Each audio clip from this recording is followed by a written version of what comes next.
Aujourd'hui, on va parler du jeu indépendant. Donc le jeu indépendant, c'est quand l'enfant va prendre son petit cheval et va rajouter quelques blocs, commencer à créer son histoire, faire une route, des maisons et tout ça, sans aucune influence de l'adulte.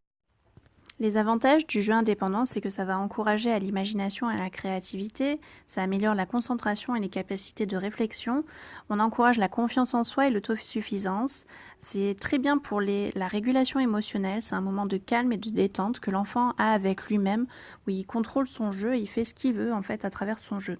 On ne va pas négliger aussi que pour les parents, c'est très bien parce que ça permet aux parents d'avoir du temps pour soi, pour faire des tâches ou tout simplement avoir du temps pour soi-même. En fonction du caractère de l'enfant, il y a des enfants qui sont très indépendants, donc qui vont très facilement pouvoir avoir des jeux jouer tout seuls. Après, il y a des enfants qui ont plus besoin d'avoir quelqu'un à côté d'eux, ça les fait se sentir en sécurité. Et donc ça prend du temps en fait de développer cette capacité chez l'enfant. Donc il faut de la patience. Pour des enfants, quand on va commencer une invitation, il peut seulement jouer tout seul pendant 2-3 minutes. Il ne faut pas se sentir découragé en fait. Au contraire, c'est très bien. 2-3 minutes, c'est très bien. Et au fur et à mesure du temps, ça va être 4-5 minutes, 8 minutes, 10 minutes. Il va passer un quart d'heure tout seul à jouer. Et il faut juste laisser le temps et de la patience, comme avec beaucoup de choses avec les enfants. Maintenant, je vais partager avec vous des astuces pour encourager le jeu indépendant. C'est remplir le seau d'amour. Donc, je fais énormément référence au seau, le seau d'amour, le seau d'énergie. Il y en a plein d'autres. En fait, c'est en référence avec le livre Avez-vous rempli un seau aujourd'hui? Et donc le saut d'amour, c'est ce temps spécial que vous avez avec l'enfant où vous lisez un livre ensemble, vous l'écoutez, vous portez attention à lui, un temps très très précieux où vous lui donnez toute votre attention. Donc ça, c'est pas toute la journée, c'est un moment spécial tous les deux. Et donc l'enfant va se sentir écouté, aimé, ça va booster sa confiance pour l'aider à aller explorer lui-même. Des choses autour de lui et l'encourager à créer son univers et jouer tout seul. Ma deuxième astuce, c'est de créer des invitations à jouer.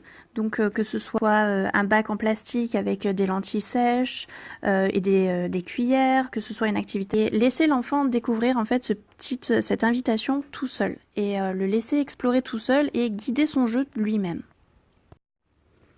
Une astuce très importante quand on crée des invitations à jouer, c'est de suivre l'intérêt de l'enfant. Par exemple, si votre enfant il adore ses chevaux, créer des invitations en ayant le cheval en tête pour le centre d'intérêt de cette activité. Donc par exemple, je vous parlais un bac en plastique avec des lentilles sèches dedans. Hop, vous mettez le cheval, des cuillères. Vous pouvez mettre le cheval dans un bac à eau pour qu'il lui donne le bain. Vous déclinez en fait cet intérêt particulier sur des activités différentes. Il peut faire de la peinture avec son cheval, il peut faire de la pâte à modeler et le fait que ce soit centré sur son intérêt, ça va justement garder son intérêt et l'encourager à jouer plus longtemps tout seul. Par exemple, de mes enfants, j'ai la cuisine, la maison de poupées qui sont... Je vais les changer de place, donc je vais les mettre dans un coin différent. Et il y a des moments où mes enfants sont plus du tout intéressés par la cuisine. Et le fait de les changer de place, ça va, hop, ils vont rentrer dans la chambre, ils sont là, ah, mais qu'est-ce qui se passe avec la cuisine? Mais qu'est-ce qu'elle fait là-bas? Et tiens, qu'est-ce qu'il y a dedans? Et du coup, c'est parti, ils rejouent avec. Donc ça, c'est un petit outil qui est vraiment pas mal. Une autre chose, c'est de ne pas sortir trop de jouets à la fois. Si on offre tous les jouets, ils vont même pas les regarder. En général, ça va être le gros bazar. Il y en aura partout par terre et ils vont très vite s'ennuyer. Alors que si on laisse seulement quelques jouets, genre 10 ou 15, c'est déjà pas mal. Hein. Franchement, 10 ou 15, ça fait quand même beaucoup. Ils vont plus utiliser leur imagination et changer ces 10 jouets toutes les semaines.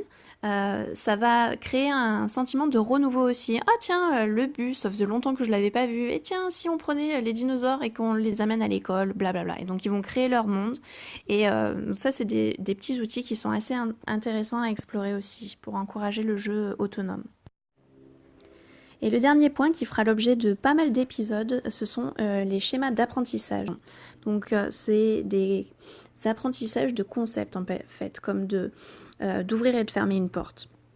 Donc je vais vous lire dans les grandes lignes les différents concepts qu'il y a.